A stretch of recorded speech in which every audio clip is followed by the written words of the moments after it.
ఏం చేద్దాము జూబ్లీస్ ఓటమిపై బీఆర్ఎస్ లో అంతర్మతం అనమాట. వరుస పరాజయాలతో నారాజులో ఉన్నారు. గులాబీ కేడర్లో తగ్గిన జోషు, కేటీఆర్ వ్యవహార శైలిపై పార్టీ నేతలు అసంతృప్తి. ఇది వీడు కల్పించిన అసంతృప్తిగా ఉన్నారట. ఇది కల్పించింది దీన్ని.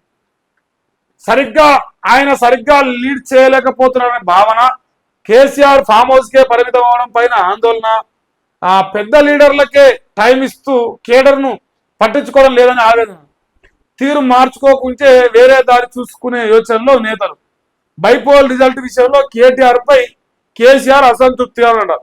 ఫామ్ హౌస్ లో ఈ రోజు మంతనాలు జరగబోతున్నాయి. ఆ జరగబోయే మంతనాలు కేటీఆర్ పైన అసంతృప్తిగా ఉన్నాయని ఒకటి క్రియేట్ చేస్తున్నారు. మరి ఎంతవరకు నిజం తెలియదు. ఇప్పుడు దీన్ని ఈ కూడా రాస్తాడు, ఈ సన్యాసి ఉన్నాడుగా, 100% రాస్తాడు. రాయకపోతేనే విచిత్రం. ఇగో కేసీఆర్ తో కేటీఆర్ భేటీ, 4.5 గంటల పాటు సమాలోచనలు, జూబ్లీస్ వైఫల్యంపై సుదీర్ఘ చర్చ, కవిత వ్యాఖ్యలతో జరుగుతున్న నష్టంపై కూడా. కల్వకుంట్ల కవితక్క గారు ఈ రోజు కూడా అయ్య పేరే వాడుతుంది. అయ్య ఇంటి పేరు వాడుకునే బతాను. మళ్ళా ఏది ఏమైనా ఇక్కడ కవిత వ్యాఖ్యల పైన నష్టం జరుగుతుందంటే నష్టం జరుగుతుందని నేను అనుకుంటా. అంటే మన ఇంట్లో మన గురించి చెడుగా చెప్తే సమాజము ఒకసారి కాదు రెండోసారి నమ్మాల్సి వస్తుంది. అరే నిజమేనేమో రాని దీనికే వీళ్ళు వివరణ ఇస్తలేరు. మళ్ళా ఏదో అసలు చర్చలు పెట్టిన జోలే రాయాలి. వీళ్ళు కలిసిరు మాట్లాడుకున్న విషయమే రాయాలి. మరి నిజమా కాదా, ఇది కల్పిస్తురా? ఇగో బీఆర్ఎస్ అధినేత కేసీఆర్ తో భేటీ అయిండు. ఇంకొక కారణం చూద్దాం. ఈ భేటీ గురించి కొందరు లుచ్చనా కొడుకుంటారు ఈ తెలంగాణలో. మీకు తెలిసేనా లుచ్చనా కొడుకులని కొట్టారు యూట్యూబ్లో.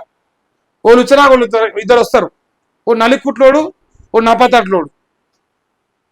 ఇగో ఈ లుచ్చ ప్రశ్నిస్తా అన్నట్టు చూసుకొని జూబ్లీస్ దెబ్బ బీఆర్ఎస్ అలర్ట్. ఇప్పుడు కేసీఆర్ ముఖం లేకపోతే, కేసీఆర్ బిచ్చం లేకపోతే ఈ కొడుకులు బతకరు. ఆ నల్లికుట్లోడు రగ్గాడు కానీ, నప్పతట్లోడు మలిగాడు కానీ, ఇక కేసీఆర్ ముఖం లేని కొడుకులు బతకలేరు అన్నమాట. ఇప్పుడు ఈ లుచ్చనా కొడుకు ఈ వార్త రాసిండు. నాకు ఓకే, నాకేం ఇబ్బంది లేదు. కానీ ఈయన కలిసిండు రాహుల్ గాంధీని, ఇది కథ అని రాసే ముందు మరి దొంగ ఓట్లు వేసిన దొంగలు ఆ ఓటు చోరీ గురించి మాట్లాడతలేరేమా? ఢిల్లీలో కాళ్ళ గజ్జలు కట్టుకుని, ఇంతకుముందు సింగులు కట్టుకొని ఎగురుతుండే కొడుకు. ఇంతకుముందు ఇప్పుడు ఇదే విషయంలో టీఆర్ఎస్ ఉంటే దొంగ ఓట్లతో గెలిచిన టీఆర్ఎస్ పార్టీ దొంగ సంబురాలు అని రాస్తే ఇచ్చారా కూడా ఇప్పుడు రాస్తుంది ఇప్పుడు. కానీ ఇక్కడ కాంగ్రెస్ గెలిచింది కాబట్టి రాహుల్ని కలిసిన రేవంత్ బృందం. ఈ బృందమా బొందనారా? ఇప్పుడు ఇదే జర్నలిజం ఈ విషయాలు కూడా ఉండాలి. కేసీఆర్ ఉచ్చదాగకపోతే బతకలేం కాబట్టి కేసీఆర్ పైన వ్యతిరేకంగా రాయాలి. కాంగ్రెస్ ఉచ్చదాగి మనం బతికి ఎమ్మెల్సీ తెచ్చుకోం కాబట్టి కాంగ్రెస్ అనుకూలంగా రాయాలి. చమ్మకం అలా చెప్పులు ఈ అలుచనా కొడుకు ఇప్పుడు వాడు రగ్గాడు చూసిన ఇక వేయినట రావాడు. ఆ ఉచ్చదాగితేనే బతుకురు కొడుకులు. మరి ఇప్పటికి కూడా మీరు అలా పేరు లేకపోతే మీకు బతుకున్నారా ఉన్నారా చెప్పురు. మరి అంటున్నా ఈ తెలంగాణలో మీ ముఖాలు కుక్కలకు తెలుసు ఆరా? కుక్కలకు ఊర కుక్కలకు కూడా తెలియపు.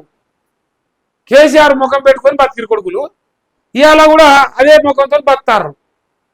కాంగ్రెస్ వాళ్ళ ఉచ్చదాగి కథలు పడి ఇలా జనాలను చుతగాలని చేసి ప్రజలను మోసం చేసి జూబిలీస్ లో ఓడిపోయిర్రు, అల్లట్టయిరు, అడ్డం పంజరు. మరి వచ్చి తాగిపోరు. మరి పోయి వండుకున్నాడా పోతారు. మీకు మీ ముఖం వల్ల మనువాడ కదరా.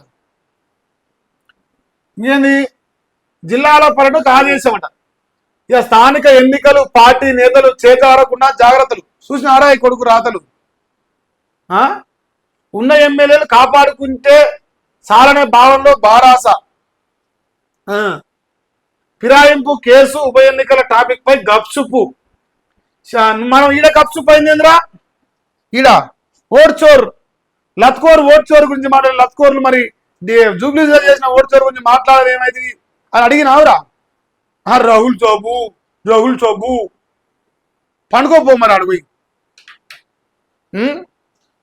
సిట్టింగ్ స్థానం కోల్పోవడంతో అంతర్మదనంపై బీఆర్ఎస్ జిల్లాల పరిస్థితులు తెలుసుకునేందుకు త్వరలోనే షెడ్యూల్ ఇట్లా పెట్టినంట, ఇట్లా కూర్చునంట.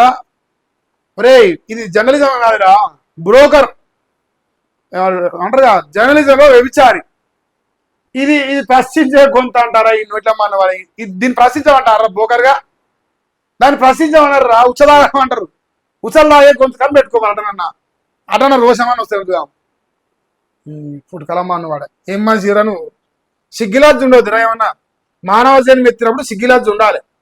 అవతోడు ఎట్ట రాస్తున్నా ఇతరుడు ఎట్ట రాస్తున్నా అని సోయి ఉండాలి కొడుకులకు, అంతే. అంతా కలిసి ఇప్పుడు భేటీ అవుతారు, భయపడరు, అదిరిరు బెదిరిరు. వీళ్ళు వీకిరాని పొడుగు 12 ఏళ్ళు 10 ఏళ్ళతో తీసుకొని ఓట్లు వేపించుకున్నది మరి చెప్పుకోరు మళ్ళా దొంగ కొడుకులు. అవి కాంగ్రెస్ గొంతులే కదా.